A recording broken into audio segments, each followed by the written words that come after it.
Hai, Assalamualaikum. Nama saya M.U. H.A.M.M.A.D.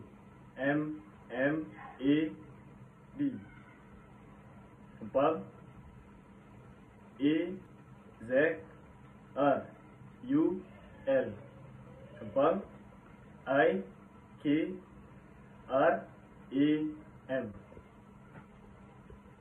Nama isyarat saya Ikram.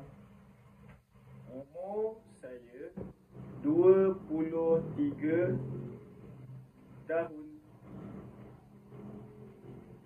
Saya berasal di KL. Saya belajar di UKM. Cita-cita saya seorang guru. Hobi saya bermain sukan softball. Saya anak kedua dari 2 adik-beradik. Nama bapa saya M.U. H.A.M.A.D. Muhammad. Sempang R.O.Z.A.L.I.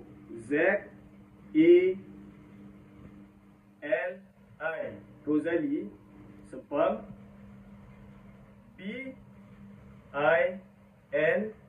Sempang bin Sempang A.H.M.M.A.D.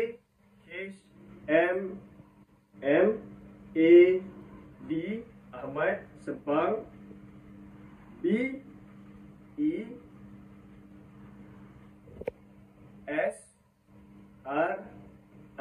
Besri.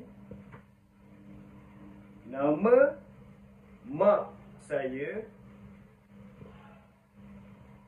N.O.R.A.Z.I.M.A.H.